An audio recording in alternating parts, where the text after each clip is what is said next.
Passport અરજી reject થવાના 5 મુખ્ય કારણ જાણો આ વિડીયોમાં.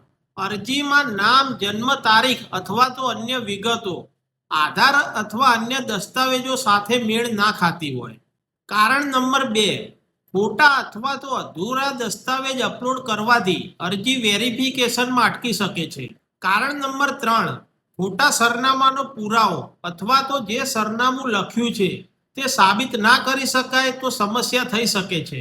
કારણ નંબર 4, પોલીસ વેરિફિકેશન દરમિયાન માહિતી ખોટી મળે અથવા તો જરૂરી પુરાવા ન મળે તો પ્રક્રિયા વિલંબિત અથવા તો પ્રભાવિત થઈ શકે છે.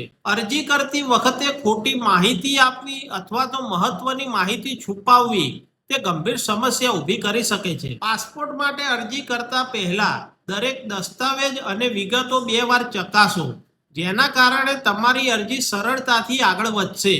અને આવી જ ઉપયોગી માહિતી માટે જનસેવા અપડેટને ફોલો કરો.